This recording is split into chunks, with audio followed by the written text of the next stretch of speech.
Cutting into your steak the moment it comes off the grill is the single most expensive mistake you make in the kitchen.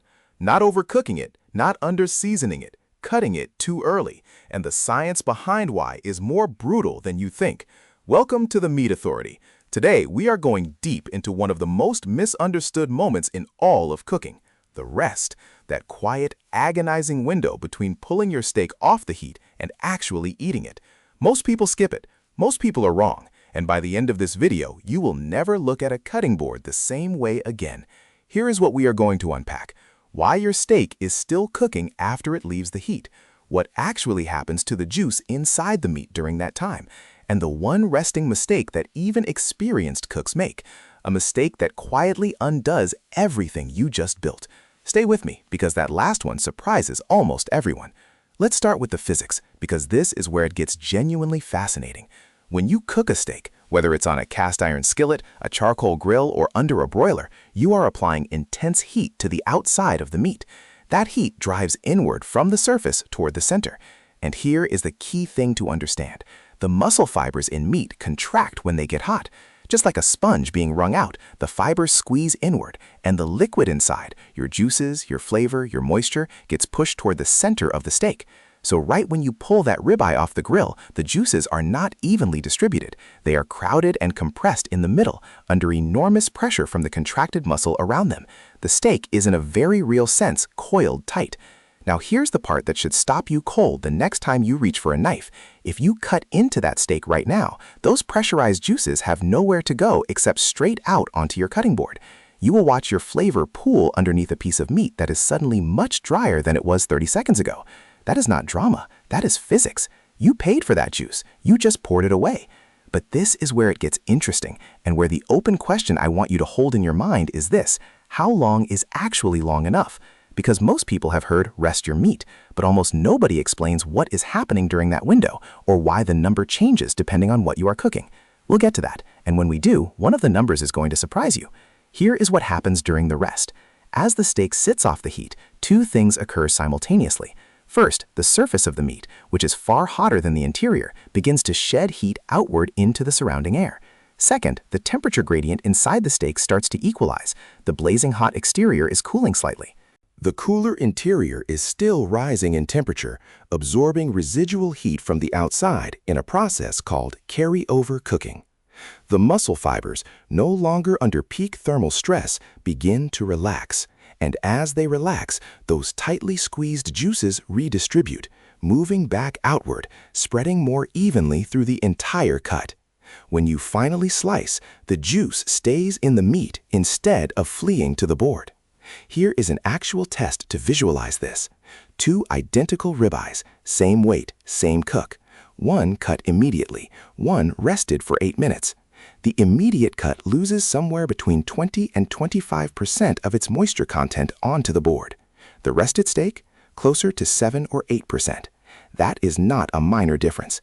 That is the difference between a steak that is juicy and one that tastes like it was cooked yesterday. Now let's talk time, because this is where most guides get vague and unhelpful. A thin chicken breast needs about 5 minutes. A thick pork chop, same. A 1-inch ribeye, you are looking at 7 to 10 minutes.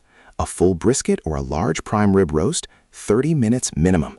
Some pitmasters go an hour or more on a whole brisket, sometimes wrapping it in butcher paper and tucking it into a cooler to hold heat while it redistributes. The rule of thumb most chefs use is roughly 1 minute of rest per 100 grams of meat, though larger cuts can afford even longer. The bigger the cut, the greater the internal temperature gradient, and the more time those fibers need to fully relax. Now here is the resting mistake I mentioned at the start, the one that even confident, experienced cooks make: tenting with aluminum foil. Almost everyone does it.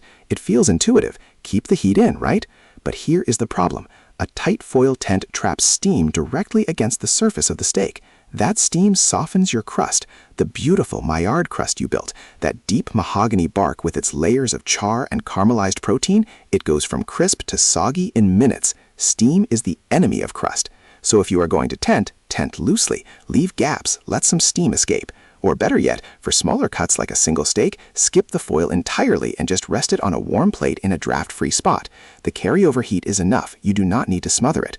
Pitmaster's tip right here. If you really want to protect heat on a large roast without destroying the crust, rest it in a turned-off oven with the door cracked slightly open. The ambient warmth slows the heat loss without trapping steam. Some competition pitmasters rest their briskets wrapped in unlined butcher paper inside a dry cooler for up to 2 hours. The internal temperature holds beautifully, the bark stays intact, and by the time it's sliced, every bite is loaded with juice. One more thing worth knowing, and this connects back to something I said earlier about carryover cooking. That process means your steak's internal temperature will keep rising after you pull it off the heat, typically by 5 to 10 degrees Fahrenheit, depending on the thickness and how hot your cooking surface was. If you were shooting for a perfect medium rare at 130 degrees, you should be pulling that steak at 120 to 122 degrees and letting carryover do the rest. Most people overcook their steak not on the grill, but in those first minutes after it comes off the heat, because they cooked it to the target temperature and then let it keep climbing. Pull early, rest fully, eat perfectly. So let's bring this all together. The rest is not a suggestion. It is not a courtesy to the meat.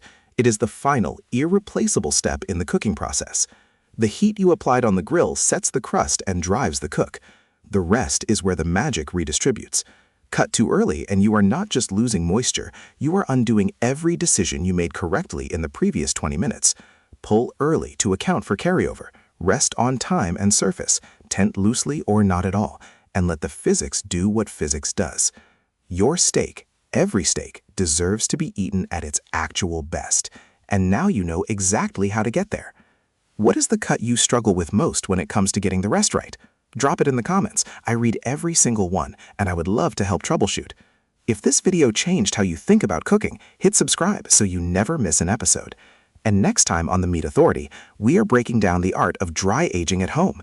What actually happens to meat over weeks and months, whether it is safe, and how to do it yourself without a $1,000 fridge. You are not going to want to miss that one.